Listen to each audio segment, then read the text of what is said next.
കോട്ടയം മീനച്ചിൽ പഞ്ചായത്തിലെ കൊങ്ങോലക്കടവ് പാലം കോൺക്രീറ്റ് തകർന്ന അപകടാവസ്ഥയിൽ പാലത്തിന്റെ അടിഭാഗത്തെ കോൺക്രീറ്റ് പൂർണ്ണമായും ഒലിച്ചുപോയി. ഉള്ളിലെ ഇരുമ്പ് കമ്പികൾ തെളിഞ്ഞ നിലയിലാണ്. ഭാരമുള്ള വാഹനങ്ങൾ പാലത്തിൽ പ്രവേശിക്കുന്നത് നിരോധിച്ചിട്ടുണ്ടെങ്കിലും രാത്രികാലങ്ങളിൽ ലോഡുമായി ഇതുവഴി വാഹനങ്ങൾ പോകുന്നത് പാലം തകരാനിടയാക്കുമെന്ന ആശങ്കയിലാണ് നാട്ടുകാർ. മീനച്ചിൽ പഞ്ചായത്തിലെ വലിയതോടിന് കുറുകെ 40 വർഷം മുൻപ് നിർമ്മിച്ച കൊങ്ങോലക്കടവ് പാലമാണ് അപകടാവസ്ഥയിലായിരിക്കുന്നത്. പാമ്പാടി പള്ളിക്കത്തോട് ചെങ്ങളം ഭാഗങ്ങളിലേക്ക് പാലായിൽ നിന്നുള്ള എളുപ്പമാർഗമാണ് ഈ റോഡ്.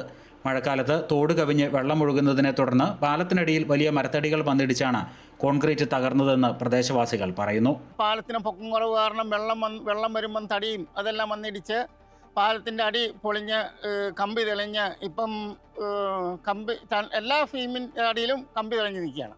3 സ്പാനുകളിലായി നിൽക്കുന്ന പാലത്തിന്റെ അടിഭാഗം കോൺക്രീറ്റ് പൂർണ്ണമായും തകർന്ന് ഇരുമ്പ് കമ്പികൾ വെളിയിൽ കാണാവുന്ന സ്ഥിതിയിലാണ്. സംരക്ഷണ ഭിത്തികളും തകർച്ചയിലാണ്. വലിയ വാഹനങ്ങൾ കടന്നു പോകുന്നതോടെ പാലത്തിന് കുലുക്കം അനുഭവപ്പെടുന്നതായും നാട്ടുകാർ പറയുന്നു. ഒരു മിനിറ്റിലൊരു വണ്ടിയെങ്കിലും ഈ ഗുഡ്സ് റോഡാണ് തന്നെ ഇതിലൂടെ പോകുന്നുണ്ട്. അതിനെല്ലാത്തിനും ബുദ്ധിമുട്ടാണ്. സ്കൂൾ ബസ്സുകൾ 8-10 സ്കൂൾ ബസ് ഈ റൂട്ടിൽ പോകുന്നുണ്ട്.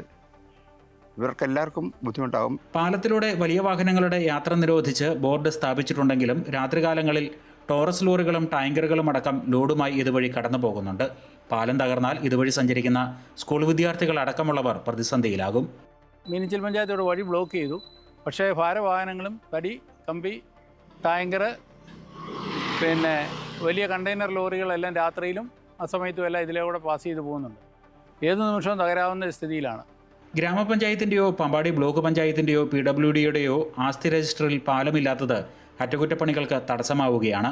കൂടുതൽ വിശദമായ പരിശോധനകൾ നടത്തി പാലത്തിന്റെ രേഖകൾ കണ്ടെത്താനുള്ള ശ്രമത്തിലാണ് മീനച്ചിൽ പഞ്ചായത്ത് അധികൃതർ. അമൃത ന്യൂസ്, കോട്ടയം.